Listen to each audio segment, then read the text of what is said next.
Здравейте, днес ще ви покажа две рисунки и нека да започваме. Ето я първата.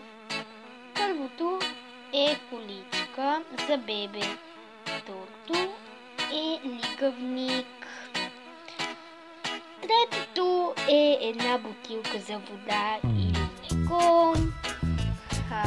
Четвъртото е едно боди за бебето или блузка. Боди. И последното е една играчка, която,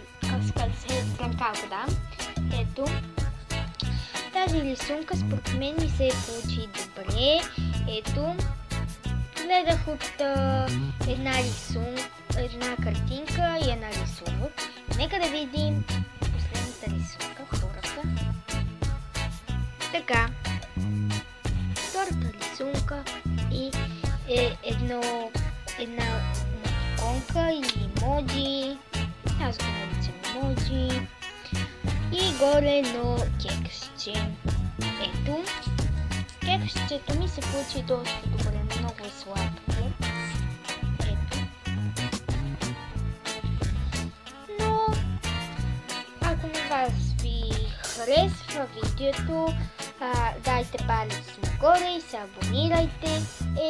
Чао! До другия клип. Обичам ви!